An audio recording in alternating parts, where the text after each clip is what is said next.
Добрый день. Добрый день.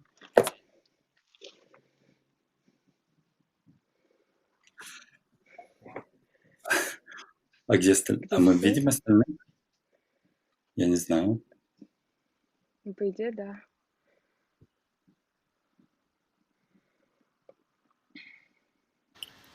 О, да, все, есть. Добрый день. Hi. Hello, everybody. Hello. Hello. Hello. Yeah. Hello. Asya, привет. Добрый день. Hi, everybody. Good Thank job, you Ray. for enjoying this meeting with us.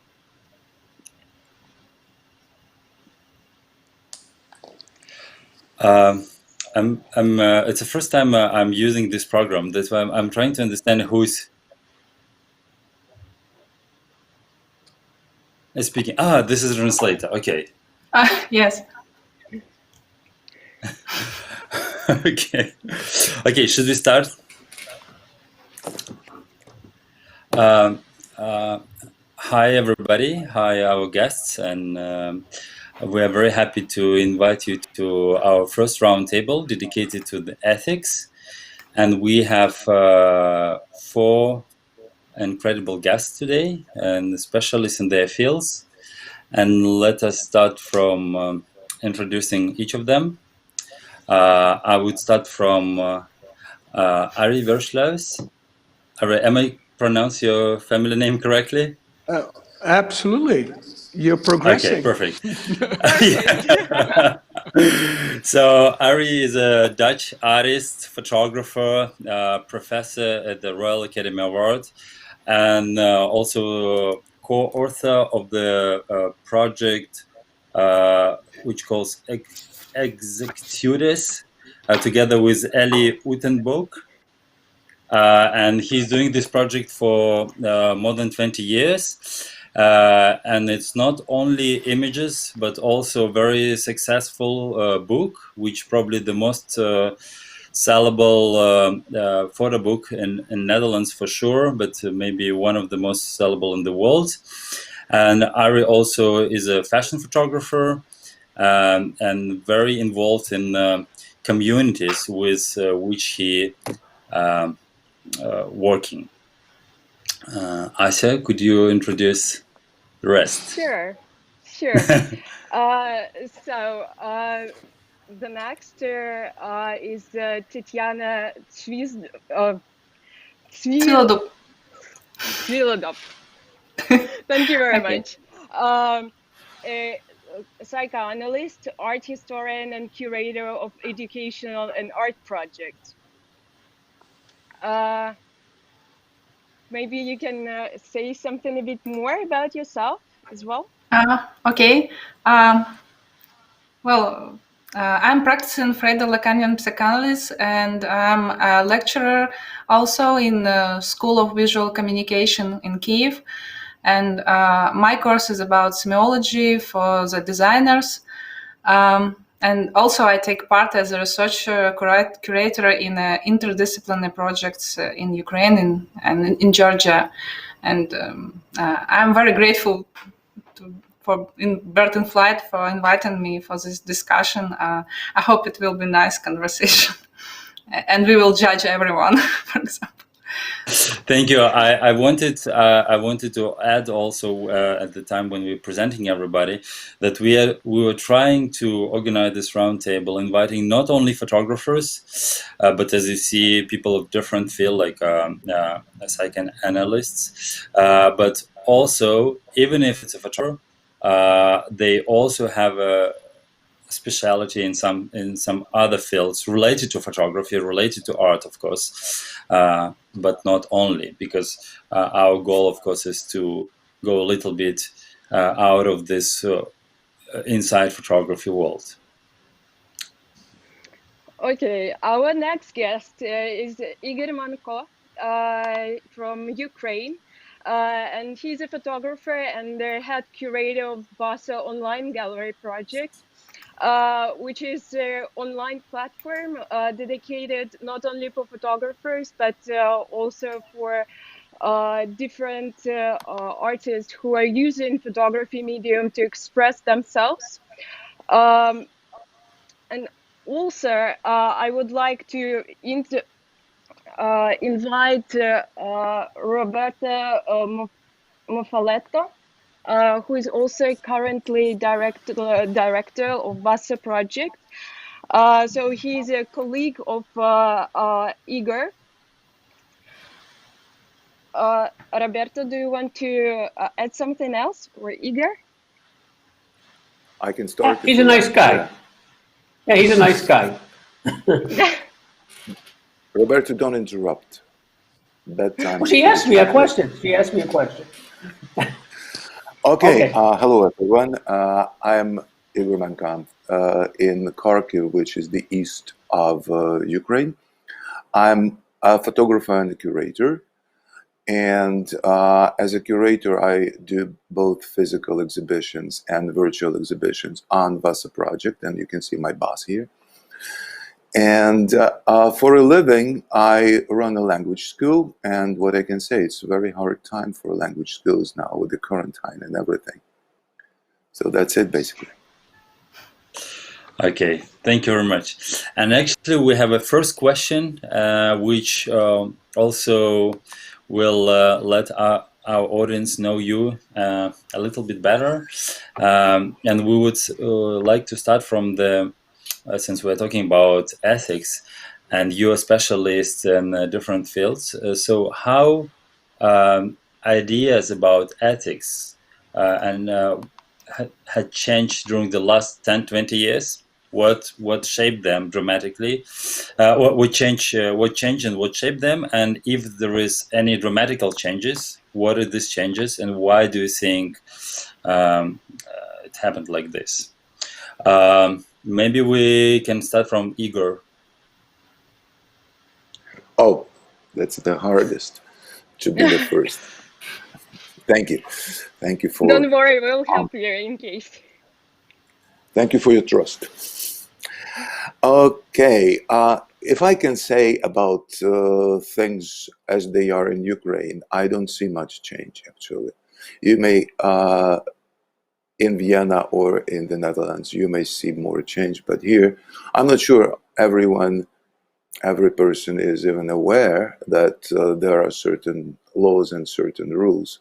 And I'm sure that photographers keep doing their street photography or documentary photography without giving, you know, much about it. Okay. And Ari, could you add a little bit about what you you want to add something? Yes, yes. I think it's important that we identify the notion of ethics within a cultural moral framework. So are we talking about Western European ethics? Are we talking about Middle Eastern? You know, we see in the United States, our president doesn't have any ethics. I think, you know, to define ethics as this broad stroke, which covers everything, which actually comes out of some kind of moral position, is critical for us to begin to address what do we mean by ethics, and from where is that definition coming from? That's true for sure. So since like we can, I'm not sure during 10 rounds tables like this we could answer on all the questions which you like pop up now, but they are all of them are very true. So what I would propose during our discussion is orientated like first is like most of our audience and the festival organized in Ukraine. So it should be like, and Ukraine is, I think, most of the people in Ukraine would consider themselves as a part of European culture, but in a very wide sense of this. But also, I feel like with I'm sure we'll discuss internet and technologies and things like this today. I think with all this, like we're entering kind of global world, and even if somebody lives in Saudi Arabia or in China, they still see what is going on outside their country, and somehow they're getting involved. Even if they completely disagree, it's still part of involvement. So of course we can always, and the thing is, like, our world is so close now that we see the conflicts which had never happened before happening in the very small areas. So I think, like, considering these details, we can try to discuss these questions of ethics.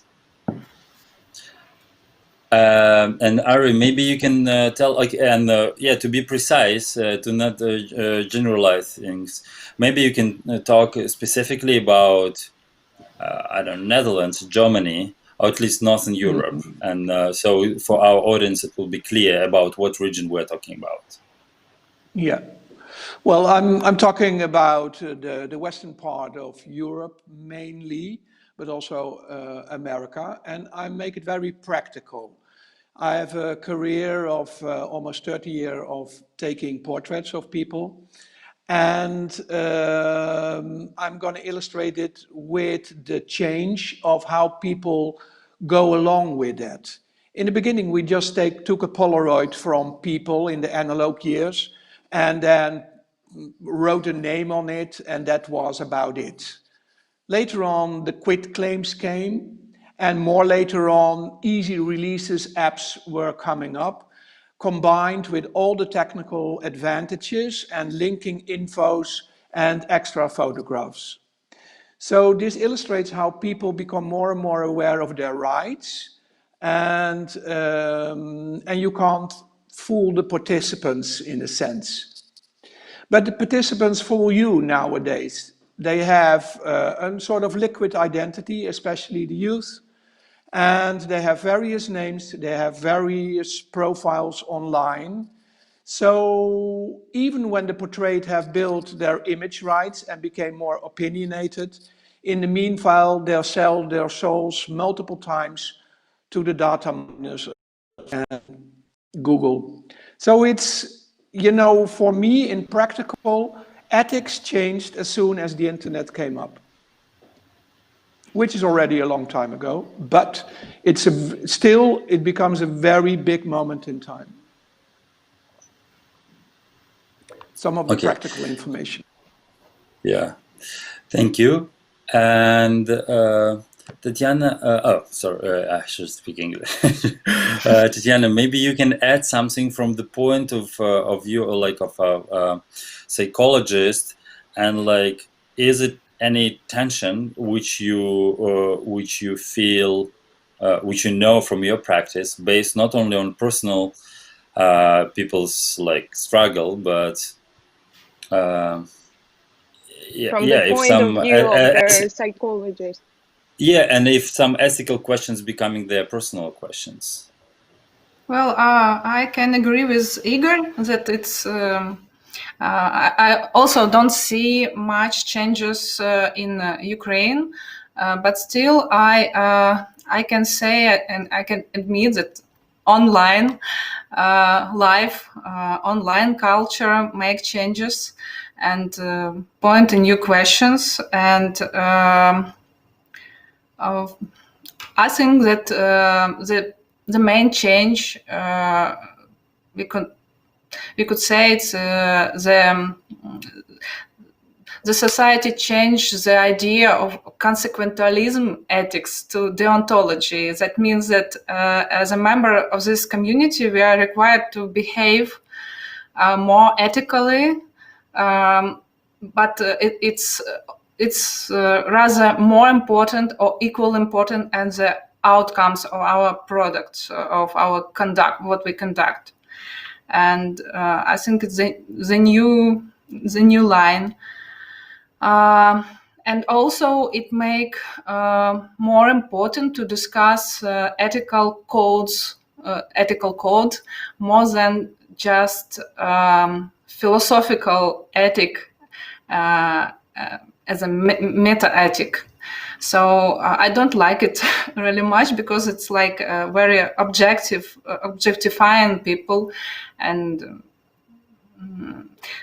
making us to serve the rule, but not to act to make art. I don't know, like something like this. Okay. Okay. That's an Does interesting anybody? opinion. We're gonna have a question about it later on.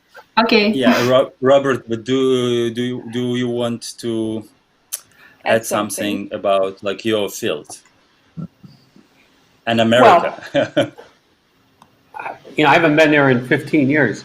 What's interesting about psychology is that Edward Bernays, who was Freud's nephew, used psychology to manipulate the population, to create something called public relations. He moved away from information to driven by emotion. But we can also see this in photography, driven away from the idea of purely informational images, which is questionable anyway, to dealing with emotional. So we look at the news syndrome, we look at advertising, we look at even street photography. It's based upon certain ideas about engaging the viewer in construction of some kind of meaning. Okay, yeah. Perfect. So it leads us perfectly to our second question. So about engaging the viewer, we ask our readers to send questions before our roundtable, and there is one group of questions which I would summarize like our next question, and it would sound like this: how to interact with a community which do not share your ideas. Now it sounds very generous, but practically what does it mean? A lot of people say, okay, I'm a young artist, I'm 16 years old, or like I'm 25 years old, and I have a huge conflicts with my parents about what I'm doing, or with society around me. But my 16 years old daughter, for example, if it's a 35 years old person, fully supporting me, so she's fully understand me. And in some communities, the problem is not so harsh. In some communities, as you ask, as you told, like if you would talk about, like I don't know, China or some regions of Russia, depending also on topics of course. For example, we know that like everything related to what Russia called gay propaganda is banned in Russia now. So if you're starting to talk about it, you're starting to have a huge problems with this. How artists could deal with this? How go around this? This is a question. Who wants to start? There is no possibility to raise a hand virtually, so you can do it like physically and yeah. Go ahead. Okay. Okay. I think my first response was to be careful. Okay. We see certain elements within, and a lack of sensitivity to religion or cultural differences lead to violence, lead to the recent killings in Nice. I think being sensitive to what that means, but also works both ways. I think the word carefully comes to mind. A sociologist, heard this early on, especially visual sociologists, began to have to understand the community that they were working in. And the early mistakes was, it was more of a structuralist, not post-structuralist approach, was that they brought their cultural framework to the understanding of what they were seeing and what they were doing, which did cause problems. So I think my word would be carefully. You got to be careful. Not in terms of like your safety, but careful in terms like to not feel sure so much about your methods. Am I understand right? Because you bring an example of structural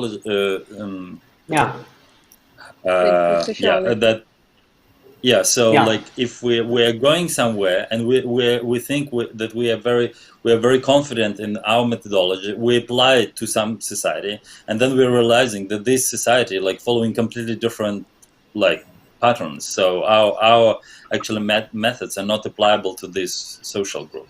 Am I right? I think it goes beyond methodology. A personal example was when I was teaching in an alternative school in the States. It was a school for kids who were kicked out of normal high schools. So you had your, I hate to say basic, but your basic poor, people of color, etc., lower economic groups, etc. Well, I started to photograph them and kind of portraits. And then they started taking me to where they go. Okay, I got to be very careful, just for my safety. First of all, I was a white guy. What saved myself a couple times was they introduced me as a teacher. Then I was okay. But I think being sensitive to and understanding the kind of cultural framework you're working in, and not just going through and making pictures and leaving. It doesn't make sense to me, and it's insulting to the people there. But also, one needs to be careful for their own physical condition, I guess. Okay. Thank you. Thank you. Yeah, Ari, go ahead. Yeah. Well, I think it's a very wise comment that you have to be careful. On the other hand, we see makers and the industry at the moment trying to stay so woke that it becomes stiffening and counterproductive, which is the other side of the coin. And many makers at this moment are in a perplexed, difficult position nowadays by all these waves of political correctness and current wokeness, social injustice. Everybody is a sort of immigrant, and that you have to, just be yourself and try to be as honest as possible without all this current heaviness of discussions around you. Of course, you must be aware of it, but you shouldn't be stifled by it. That is what I see in general. Perfect. Thank you very much. I would like to make a comment. Yeah, I think what we're talking about ethics, okay? Ethics is what every living person has.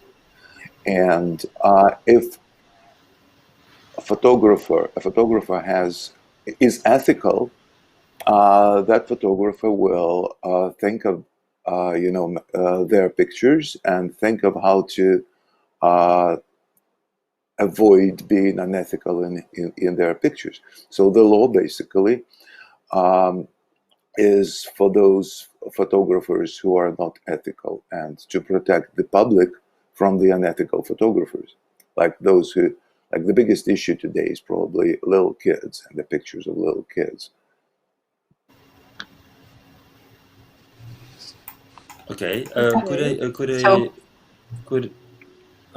Could I ask additional question to Igor, to you? So what do you think, to be very practical and just because most of the questions we have from Ukraine, obviously,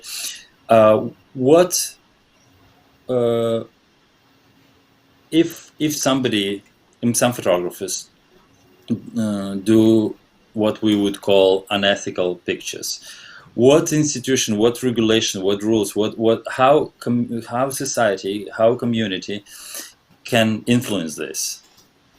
Like what tradition exists in Ukraine now, or what should start to exist? It's a difficult question. It's a difficult question because obviously there must be a law. There must be a law to protect those who are, well, unethically photographed, I should say. But on the other hand, if we don't show, problematic things in photography, problematic things about the society, how can we make that society aware of these problems? Photography is, in a way, a mirror that a photographer, takes up for the society to see themselves.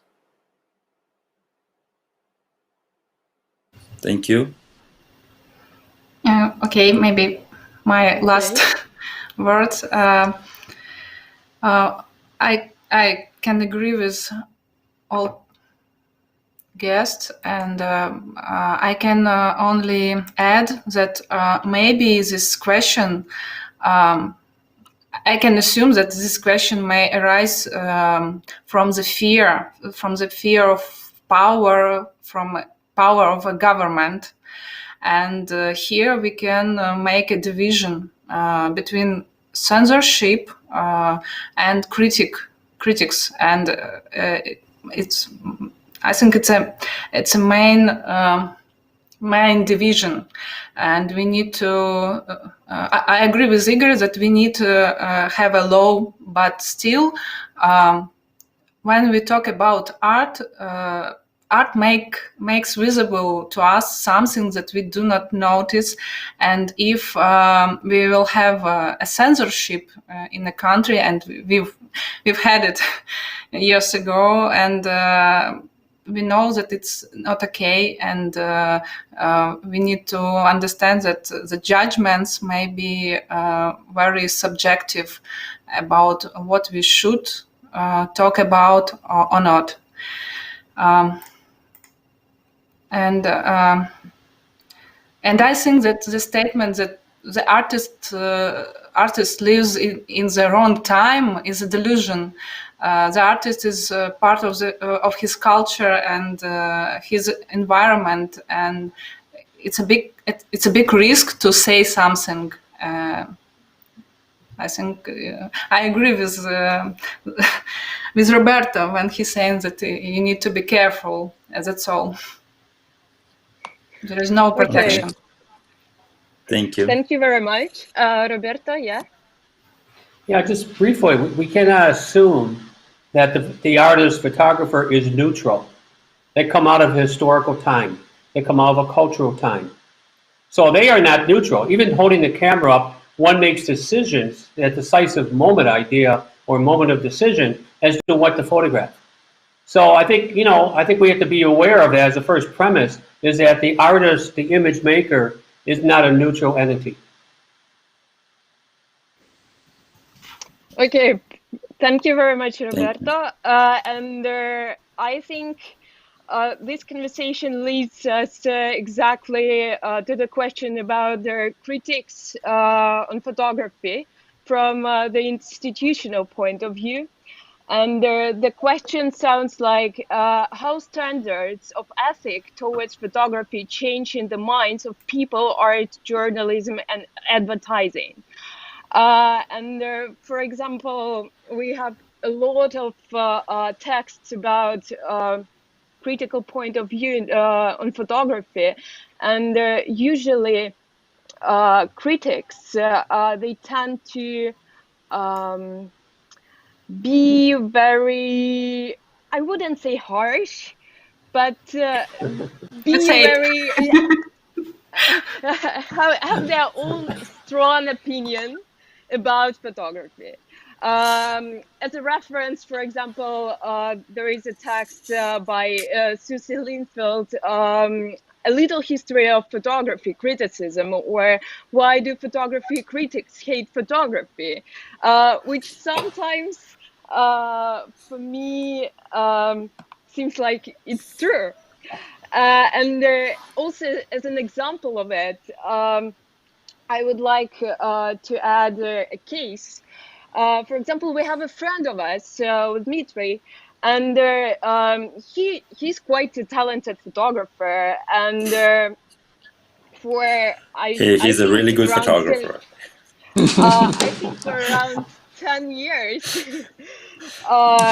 he was earning his money by selling the prints. So he was also quite successful in terms of living as an artist and photographer. But at some point, because of the ethical reasons, he stopped taking pictures, exactly because he gone through all these tons of materials of critiques about photography, and he realized that he can't take pictures anymore because, well, basically it's slavery towards the people if he's taking pictures of them, for example. What do you think about it? Yeah, could I just briefly add and be very practical?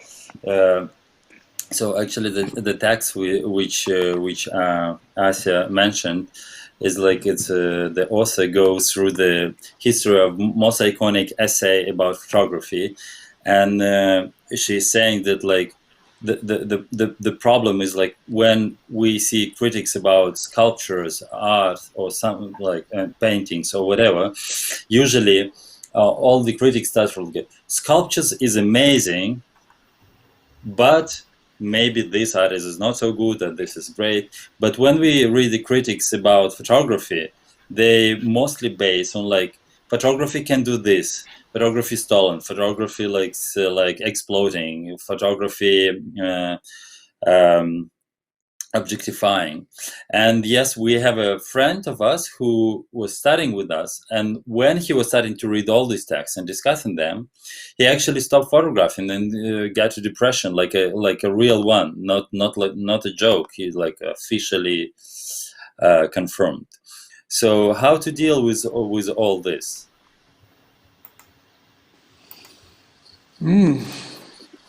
Wow. I think your friend is short-winded.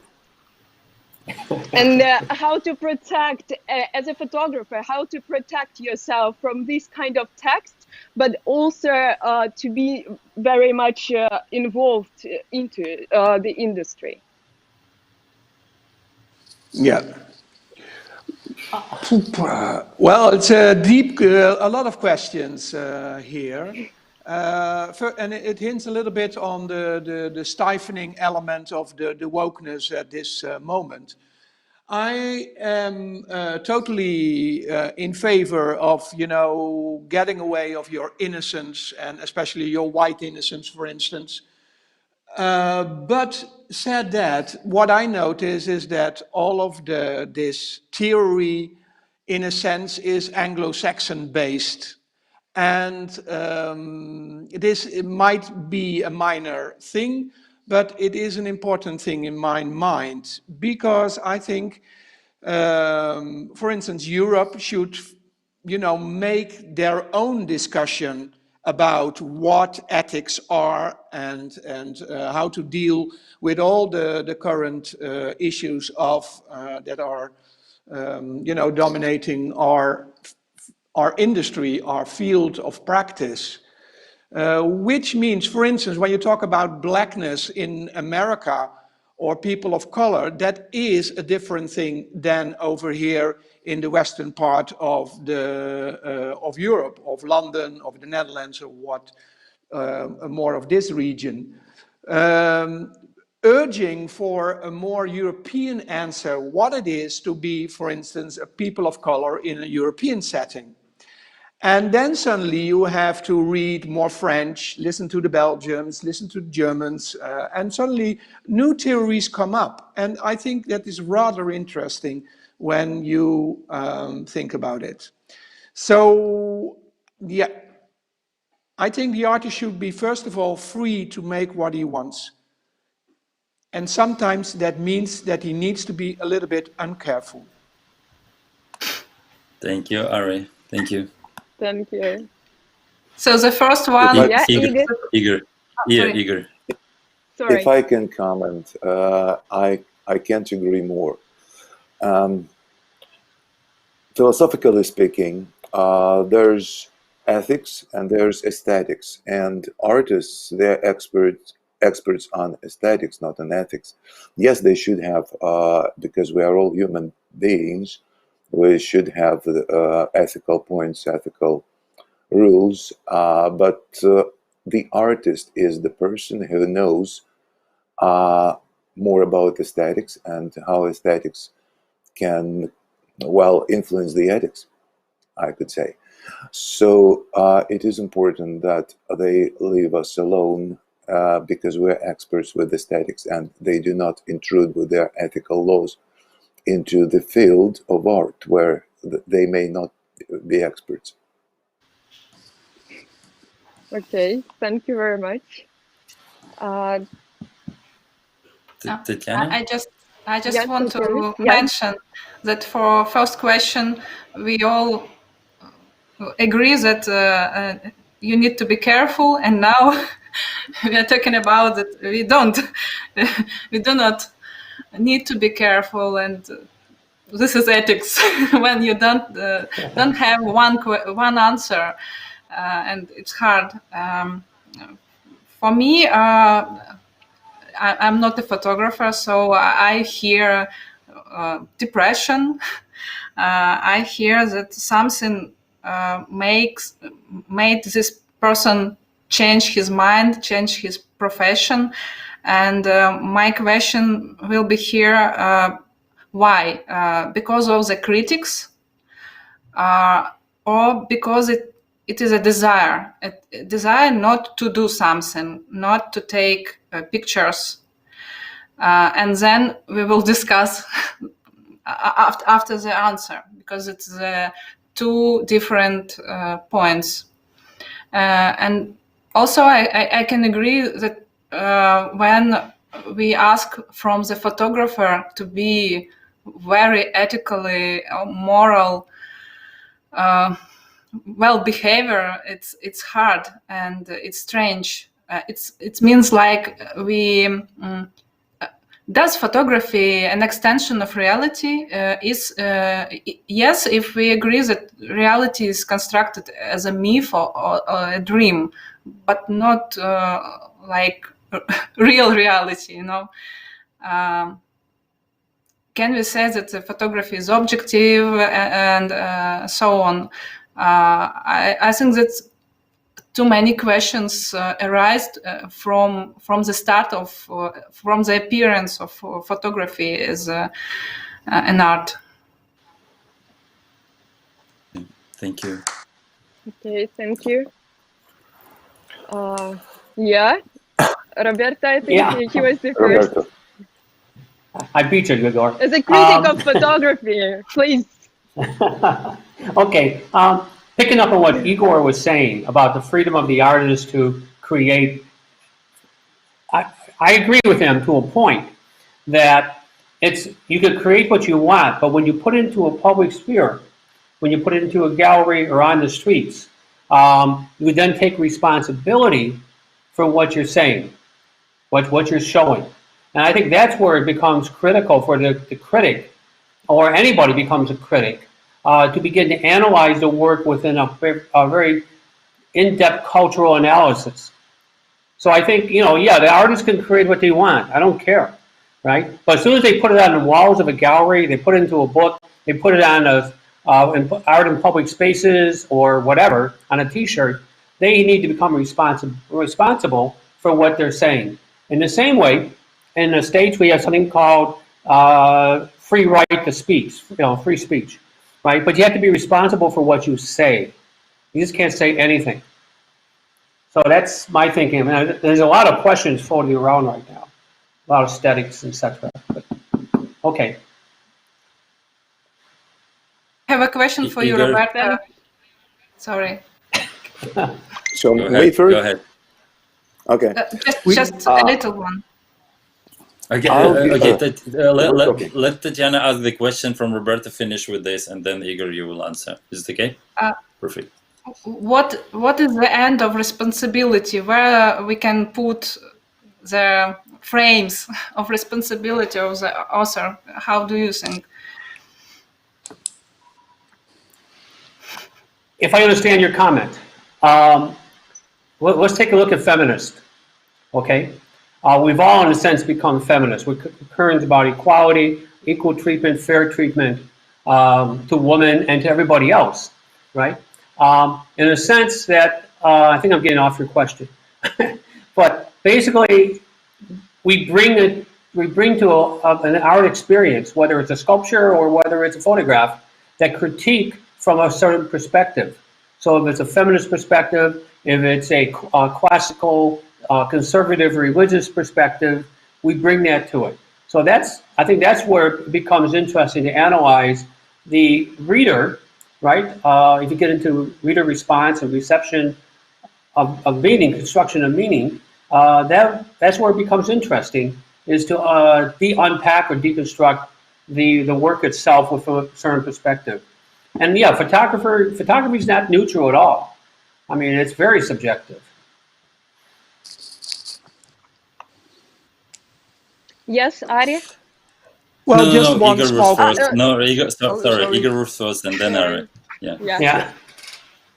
I just thought of an example, and because you may know, and the audience here may know the person, I won't name that person, but there is a photographer whose work is on the verge of a documentary. It's between art and documentary.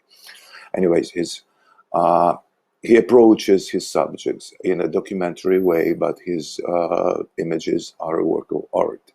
He publishes books. He's published a number of books. One of the books, say, shows mental patients in a mental institution. And it's a very powerful statement made by the artist. But what happens if one of those patients, gets well, and starts suing the artist because the artist showed that person when they were ill? Mm-hmm. Okay. Ari. Mm-hmm. Well, first of all, I want to react on, as soon as you bring it out on the public, you take responsibility, for sure. But referring to the artist that doesn't dare to make images anymore, this is exactly why it becomes so stifling and stifled and perplexed. Because, you should be free at first, and then later on in the post-production and in the whole circus that will follow, then the critique can come in and the work might be just. But what happens nowadays is that people don't feel free to make what they think they want to make, and therefore, they get totally, they get stifled by it, which is such a weird moment in time. And I really hope that this will change for newer generations of photographers, please. Yeah, thank you so much. Hope Yeah, so. I just we need should. to I campaign. should just. Yeah, I just should react that because we just graduated not long time ago from one of art teaching institution, and so just speaking with a colleague, like with a friend, and I know that it's a big problem. I can see how after graduation show, a lot of photographers just stop, not only photographers, just artists in general, they just stop photographing because like after reading all this critical text, thinking about all these global problems like ecology, feminism, like colonial problems, all of this, you feel like every your step will destroy this world. And the Thank you so main much. thing, like, is it really worth to fight with this reality within photography medium or within different mediums or not? Exactly, and I can say I just 2 days ago I spoke with a 14 years old girl who like at school, it's not about photography, it's about geography, but she told like everything, like when even I was a student at school, when we were studying geography, we were studying about like nice interesting countries all around the world, and now everything what they hear on the geography lesson is like our ecology is fucked. We don't know the answer. We don't know how to deal with this. We don't have the tools to work with this. And your generation will fix it somehow or not. And actually, she's saying like after every lesson of geography, I just don't know how to live.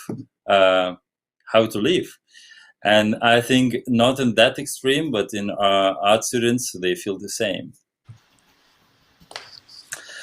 And Okay. we have a next question. You want to answer? Yeah, Sure. quick comment. We talked about artists, in a sense, stopping making art. We talk about photographers stop working because they feel they can't work. If we go back historically, if you painted the wrong kind of painting of Jesus on the cross, you were yourself put on a cross. You weren't free to express your values and ideas in a public way. You'd be burnt at the stake. You'd be excommunicated. So this problem of artists having the freedom and the censorship has been with us for a long time. We just see it now in contemporary terms. Thank you very much. Okay. So, and our next question is about colonial approach. Of course, we couldn't go around this question.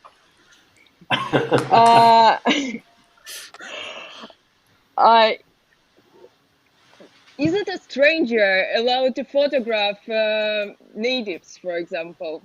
Yeah, and the case which is quite often a reality that we have, so for example, a European photographer working for American or European magazine is looking for a fixer in Ukraine.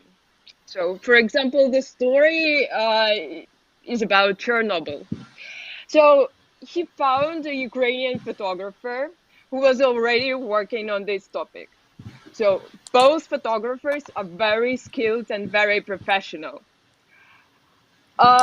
Is it ethical to take pictures and to use that Ukrainian photographer as a fixer and not as a photographer by himself, and assign him for this article?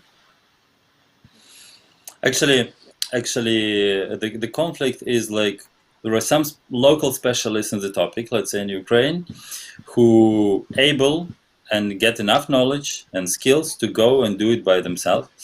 But this American magazine or European magazine will send the photographer from US or Europe or whatever, and pay them, like the day rate would be completely different. One would be used as a researcher, another one would be used as a real photographer. And why not to use, or they should be equally paid, and how it works? Well, do you have any ideas about this? It's just only an example of Ukraine, but actually it's happening everywhere.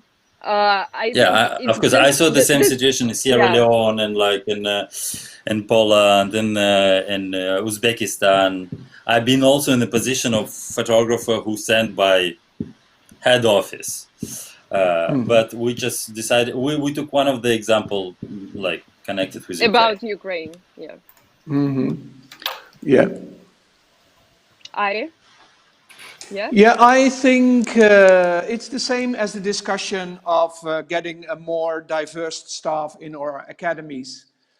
For instance, you know, at the moment you say, but you can, to the sitting teachers, you can step down and to make place for a more diverse audience, then suddenly it becomes very painful and nobody does.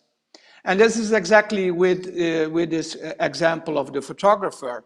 I think, first of all, you could step down as a photographer and say, okay, let the Ukraine photographer make the images, or you can get into a certain kind of collaboration, which totally makes sense because you benefit from both sides. But this is still the sort of, what I call still the male-dominated form of photography. There's one guy that pushes the button and he's the master of it all. Whether in practice, you have a lot of people around you, it's an industry that make that image. And it's better to have a discussion in the future about, you know, how to name this way of producing, that it's not only that one person that makes it. And so to avoid this dilemma. Thank you very much. Exactly, I definitely agree. How to avoid this power structure thing, which is happening all around. And is so unbelievably old-fashioned. Absolutely. Tetiana, and could you maybe add from psychological point of view, is it possible for people who are already in a position of power, do we have a society or like, I don't know, personally, any instruments to help them and to push them to step down a little bit? Wow. No, I don't. I don't really have an answer because it's a question of a power, and I don't know. Really, when I heard this question, I just think that there is a lack of information. What is the main idea of this project about Chernobyl, for example, or what is the mission of this project, and what's the concept, and maybe what text will be there if they put something, for example, that we don't appreciate to work with locals. We need someone to see it from colonial point of view, for example. That will be just true, and ethics can be violated in one of these points, in one of these questions. Sorry, I don't really know the answer about how to change the power. My answer is only the real context and the dialogue, but still it's never happened like for 1 second, and it's the process. Something get changed, but we don't know exactly how. But I appreciate dialogue, and I appreciate when we say that we want locals, for example, to tell this story. Why? Is it because it's more variety, it's more truthful than the side of other people, the strangers? I don't think so. I think that they are both maybe could be interesting, or like Ari said, the collaboration is good, and collaboration maybe it's the answer to the white power or something. But in this case, you can also find a collaboration between the fixer and between the photographer. But that's the collaboration stands by the power structure, and that's the problem. I'm talking about this ethical point from this photographer.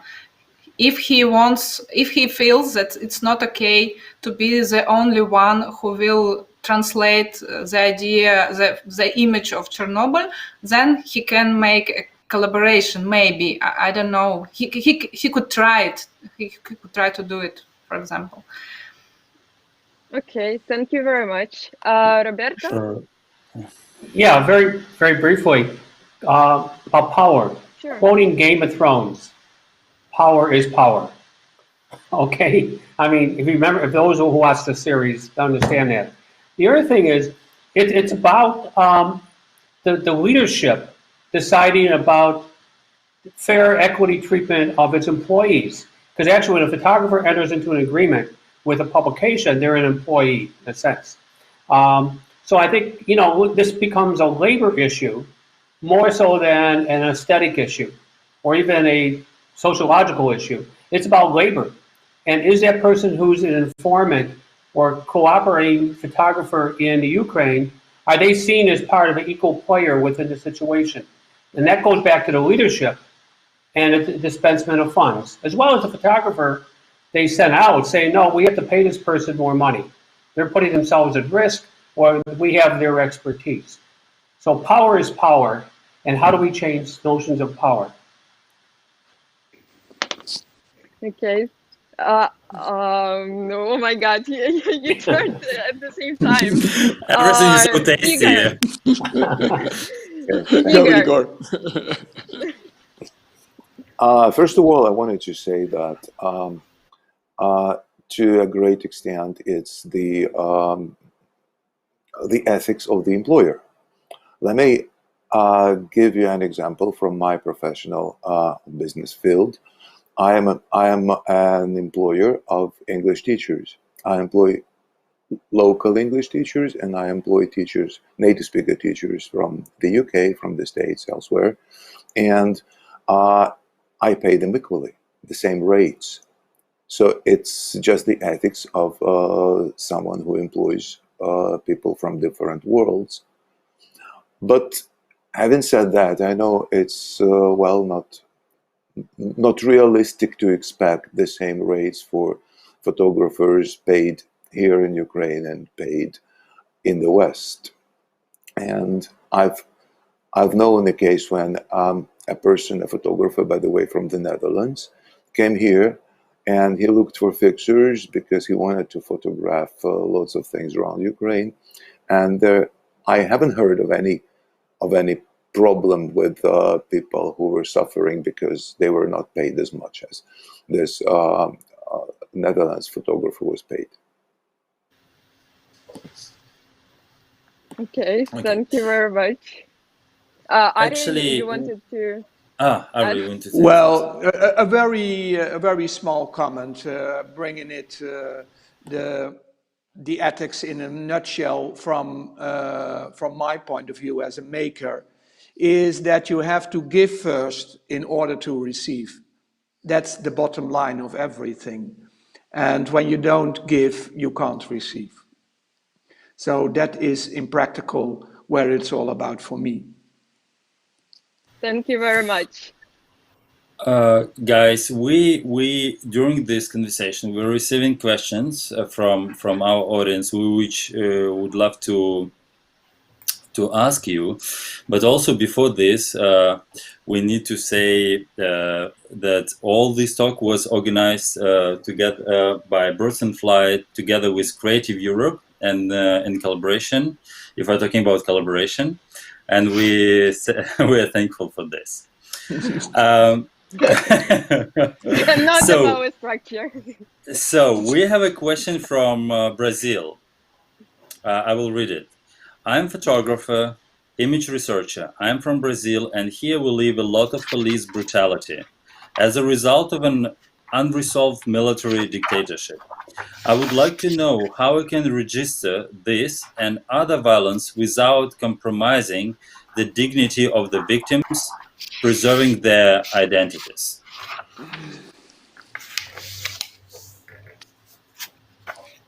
Wow. Does anybody want to start?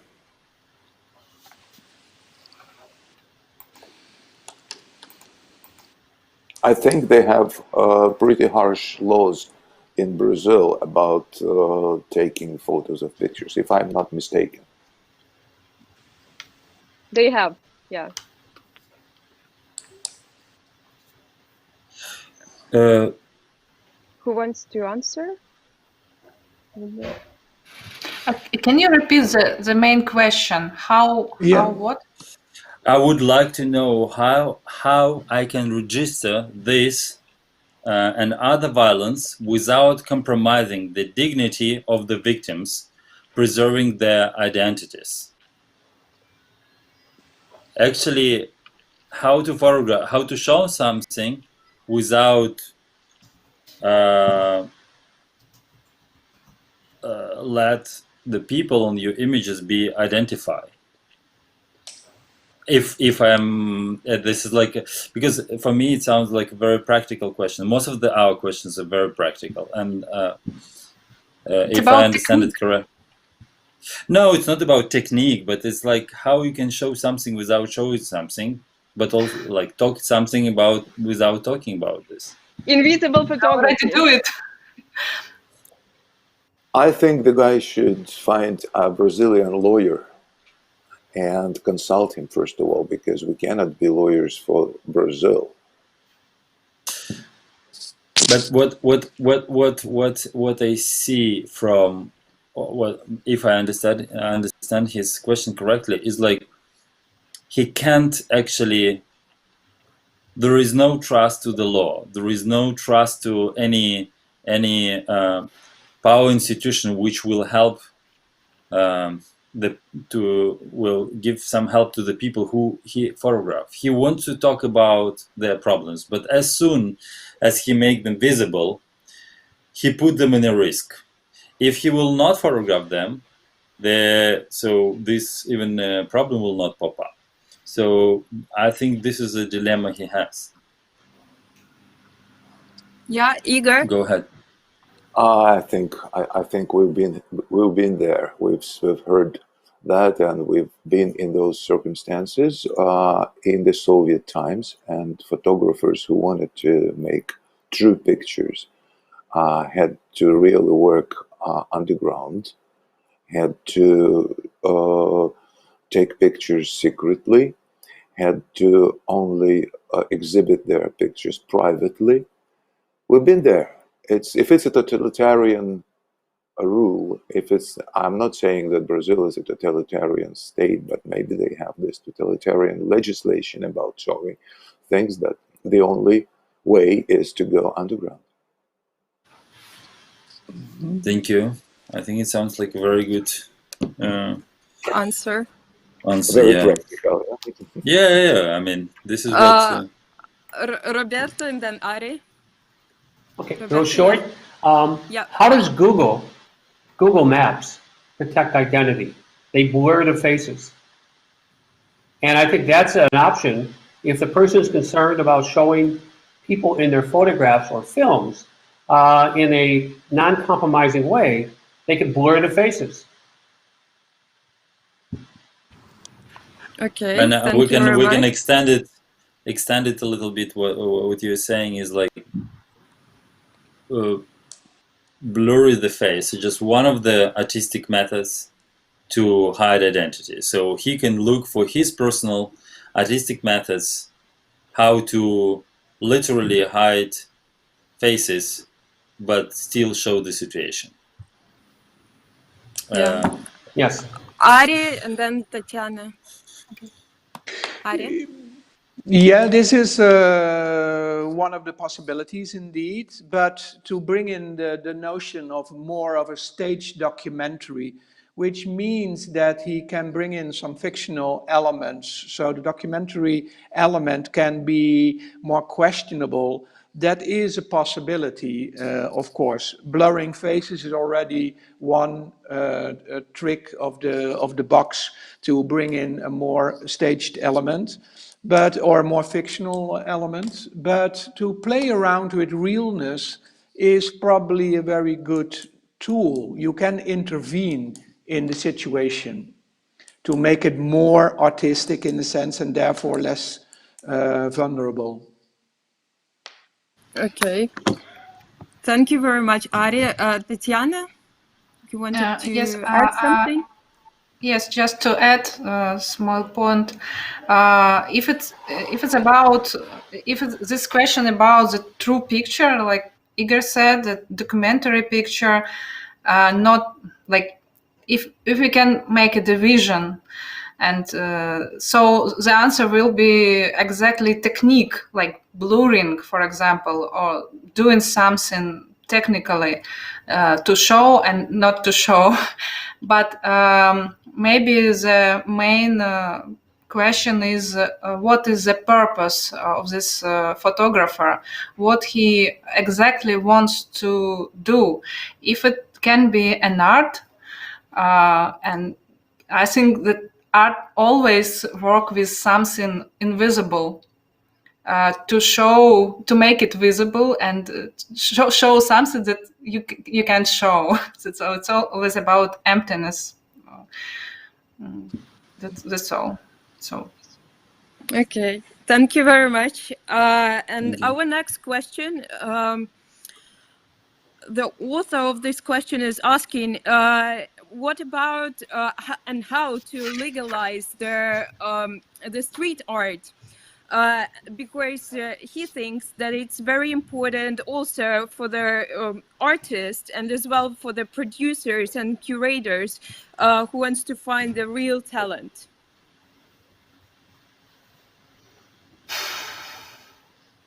You mean street art is a great tool to find new talents and how to legalize it? Okay. Yeah. Basically now it's mostly all street art is illegal. So if there is a tool to legalize it. And what do you mean by street art? We just have a question, it's just we can read only what we get. Street photography. I Street think photography. they mean street photography. No. So it will be a next question about street photography. I think he's talking about like street art.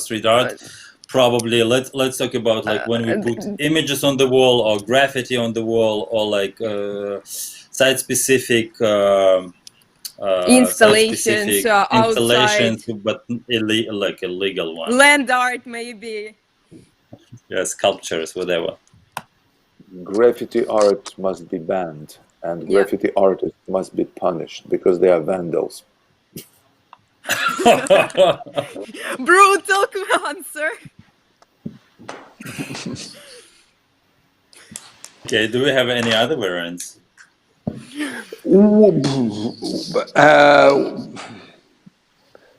Well, it's always very interesting that when we talk about ethics and street art and whatever, when we live in our cities and our big cities and feel ourselves global consumers, we're bombarded by commercial advertisements and billboards and whatever. We never complain about this, but as soon as there are ugly graffiti on the wall, the graffiti is banned in a sense. But I think is really fight the media and don't accept it. That is where street art is about. Okay. Thank you very much. To help it, next time we'll invite street artists to our discussion, so to legalize this topic a little bit more. So we have another question. We have several questions. This is exactly what Igor was mentioning. We have several questions about this. I will try to summarize it. It's about street art, street photography, and in different countries. I'm sorry, somebody has a music on the background? No? No. Okay. So we have questions about street photography, and in different countries we have different laws, and like they're getting hash and hash every time. So you are not allowed to photograph people without asking their permission. You are not allowed to photograph like portraits or France, very famous for this, especially after the case with the photography Kiss in Paris. I don't know the exact name, but probably everybody know this black and white picture. And they had several cases like this. After this, they like very aggressive, like if you are not asking permission to photographing people on the street. So the question, like if we summarize it, is like how street photography could survive with all these new laws about privacy.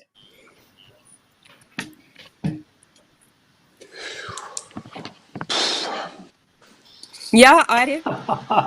Well, I have a very practical example. I noticed this difference and this difficulty already at the start of my career. So everywhere I take pictures, I ask people to come in, to step into the frame, which is not the public space. Although people are from the public space, I just invite them. So I really focus on the people. So that's a possibility to keep on moving in a sense. The other thing which really is of a big concern to me, that what is public space at the moment? For instance, when you go to Paris, the whole environment of Les Halles, that is not public space, that's private space. A lot of the streets in our big cities, they look like public space, but they are actually private space with different rules and different set of rules of conduct. So that makes it even more layered and more difficult to grasp. Okay, thank you very much. Does anybody want to add something? I would say if it's kept that strict, photography will never be the same. And if it had been, these laws had been introduced in the very beginning when photography was invented, we wouldn't have photography as we know it. We would have landscapes, seascapes. But is it? Do you think it's like? Because also like we have again very practical question. People asking, is it good or bad? At least because everything is changing, right? But how do you feel? Is it good or bad? It makes street photography richer and put it in a new level, or it just makes it more boring? No, I mean street photography would not exist at all. Yeah, there would be just landscape photography. If we would, if we would have this law from the very beginning. Yes. Okay. Ari? Yeah, but then, Yeah. you know, there are very creative new ways to deal with this. When you, for instance, you know, look at famous images of Mohamed Baroussia or whatever, that he completely staged those kids in the banlieue in Paris and presented it as documentary photography. You know, a lot of things still can be done. It's, you know, you should keep on searching for the right creative answer. And of course, we lost a lot of our innocence, but that doesn't mean we can't play. Okay. Okay. And our next question is about how ethically correct to take pictures of your close people and or your relatives, and how to talk about their family problems out loud.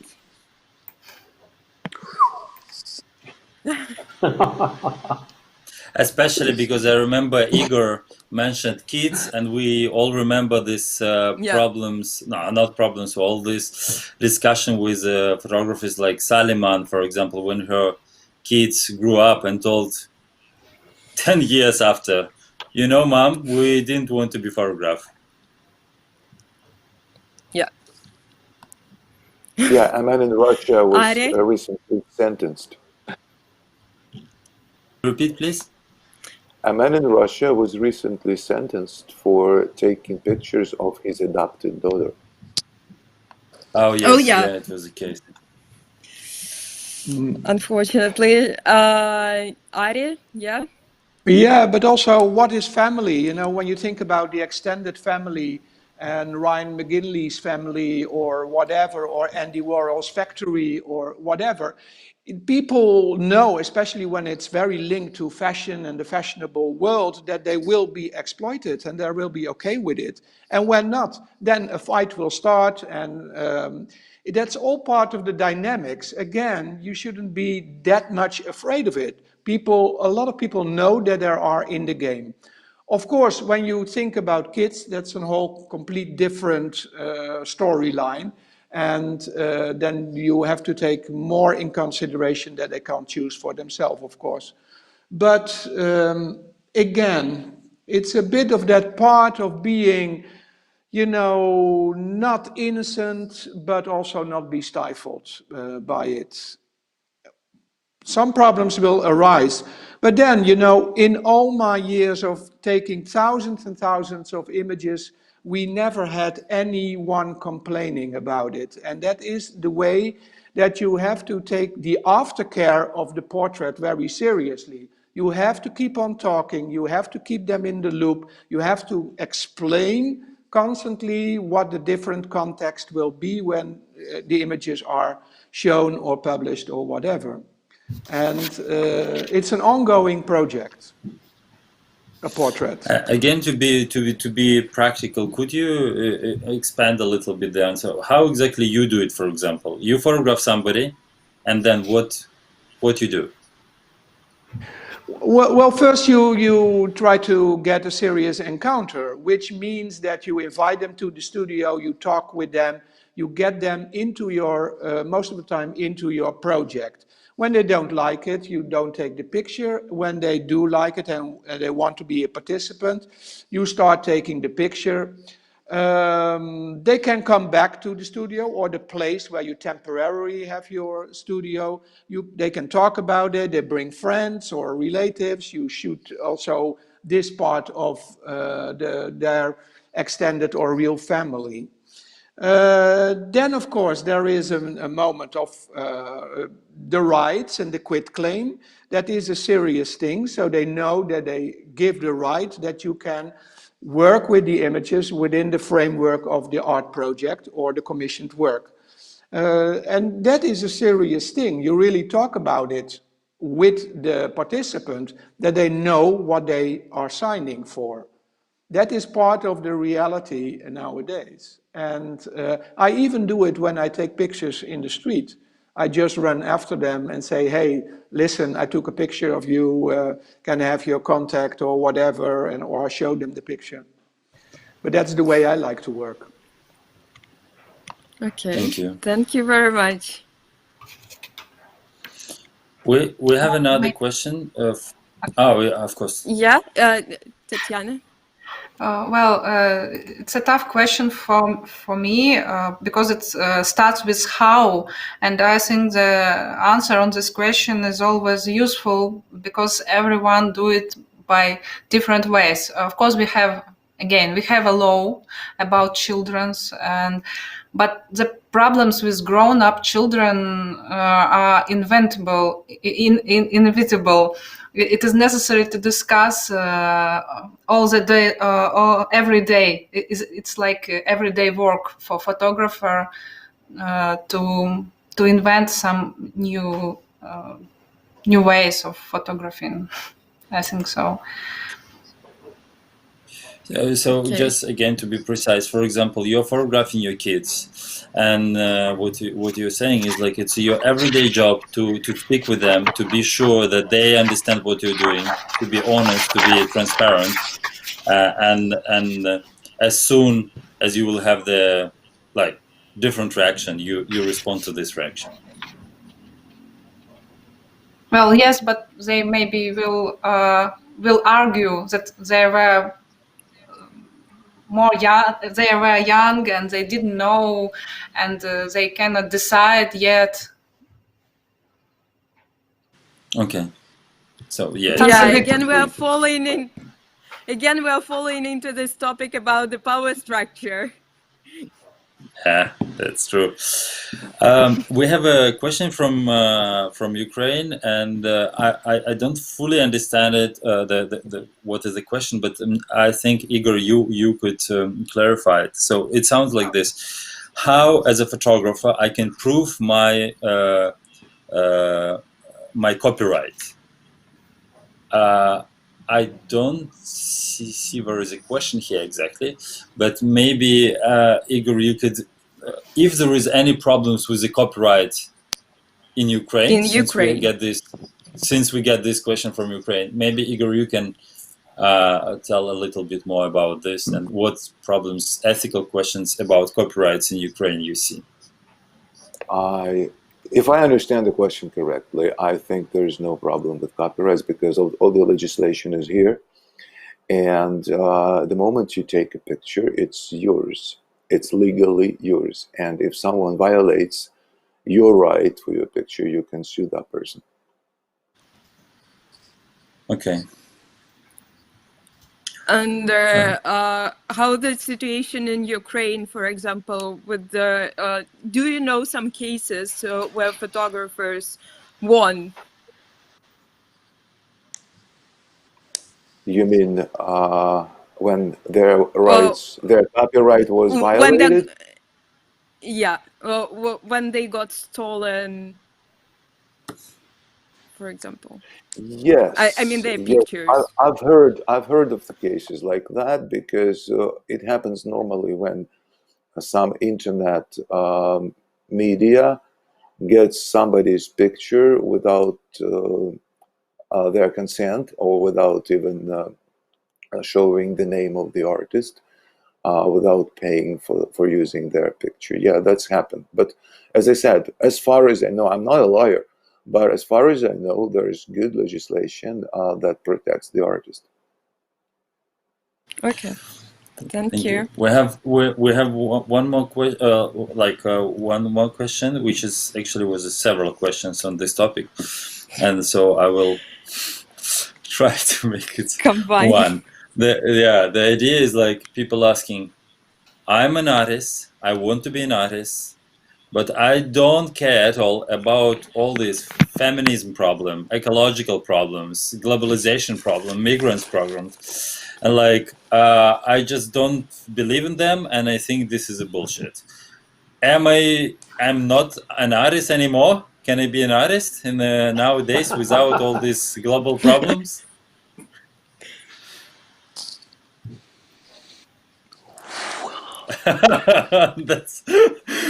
This is the Roberto. Yeah. See, we have to take the position that the art is about something. It's always about something. And if you choose not to be supportive of certain political or ideological positions, that's okay. It's your choice. But the art is about something. The question is, what is your art about?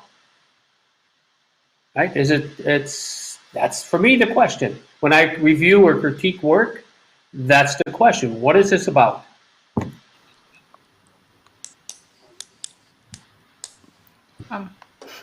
Tetiana? Yeah, Tetiana? Maybe it can be good to ask this person what is the definition of artist? How can he decide whether he is an artist or not?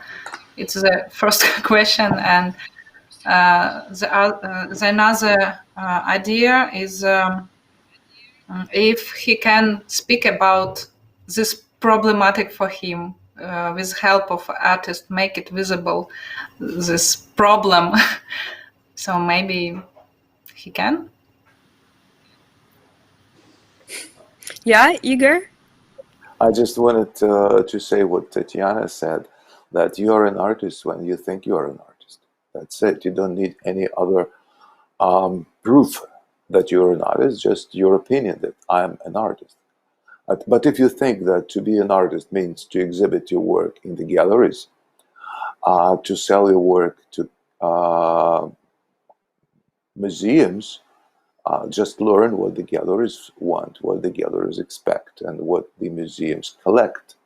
But that's another thing. You're an artist because you already started making art. Okay, thank you. Yeah, Tetiana? I just want to add or just make an idea about recognition of all institutes, if you are an artist or not.